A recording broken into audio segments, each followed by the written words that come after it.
Today I'm talking to you, the caregiver.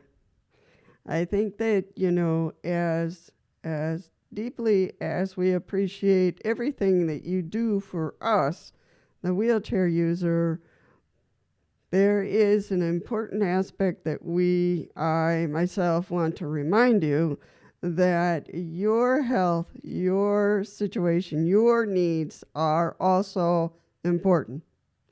So as you go through these responsibilities or caring for us or caring for the person you are working with, that you figure out how you're doing. So that means, how is your emotional health? Is it good? Is it happy? Cranky? Are you sad at times? Are you crying? Are you anxious? Are you in pain physically? Physically, how are you doing? And usually, when a caregiver starts to sputter, it shows up in physical ways too.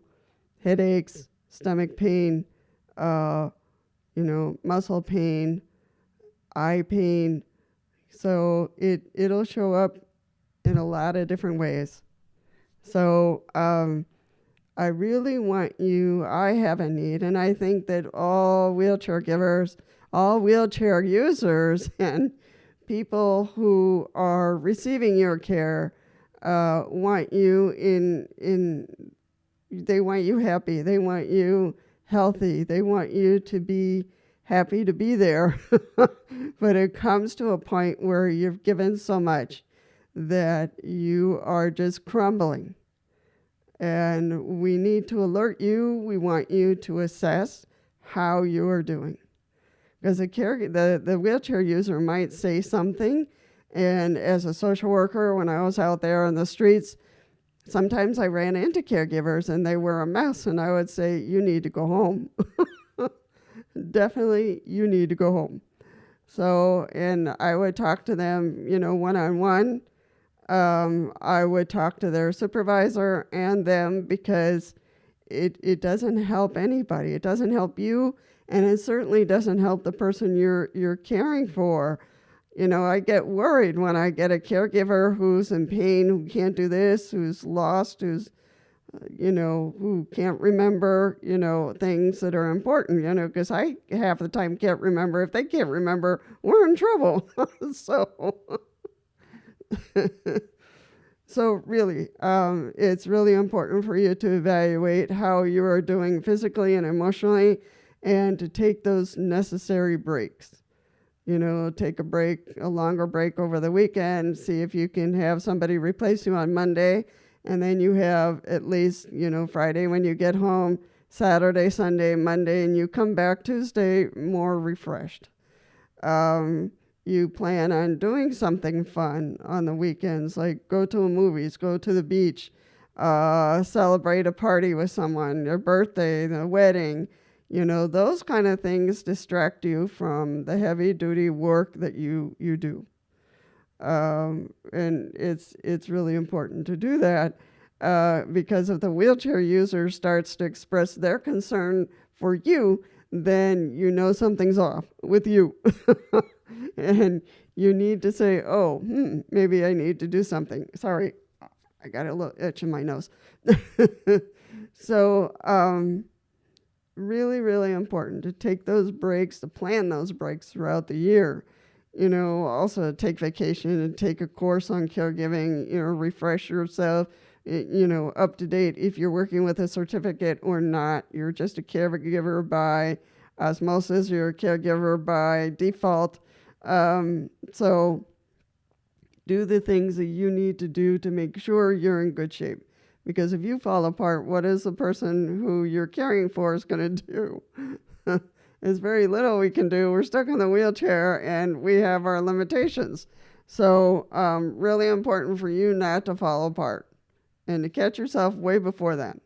So really plan and find out what are those things that you like to do that energize you, that, help you with your health, and, you know, can keep you going for a very long time.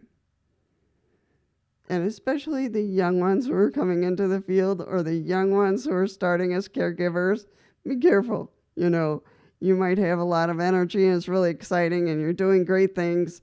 That's true. But you don't want to end up, crashing. So you want to also spread out throughout the year those things that you're going to do that refresh you, that re-energizes you so you can continue as a caregiver. I have a lot of caregivers around me because I'm in an institution, and sometimes I notice it's like, what is going on? And they know that I'll say something like, what is going on with you? So when I was out in the field as a social worker, I would do it, and here at the house, I'll do it because it's necessary. Their work is tough, it's hard, and caregivers out there who are family members to you, it can kind of get a little tricky because the person doesn't want to hear from you. It's like, no, I'm fine. Don't ask me. It's like, and it is important for you to say something if you notice that they're, struggling. So we want you to stop before the struggle. We want you to stop before the crash and do things that are healthy and re-energizing for you.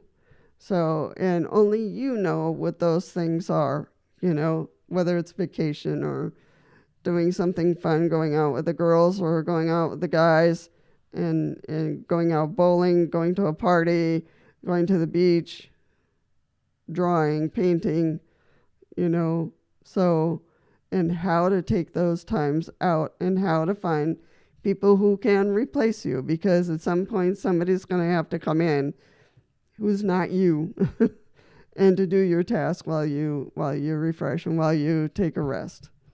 And it just depends on the condition of the wheelchair user that you're caring for.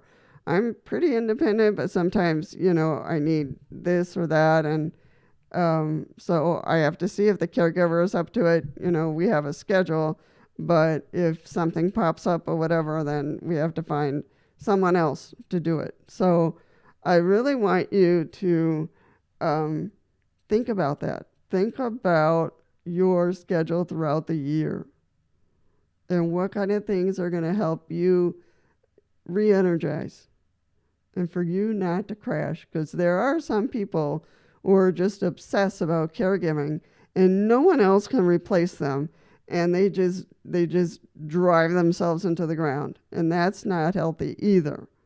Because then what does a wheelchair user do? They end up without a caregiver, and they're scrambling to find someone to help them in XYZ situation or with XYZ tasks, because you drove yourself into the ground and all of a sudden you're gone, you're not there, you're very sick.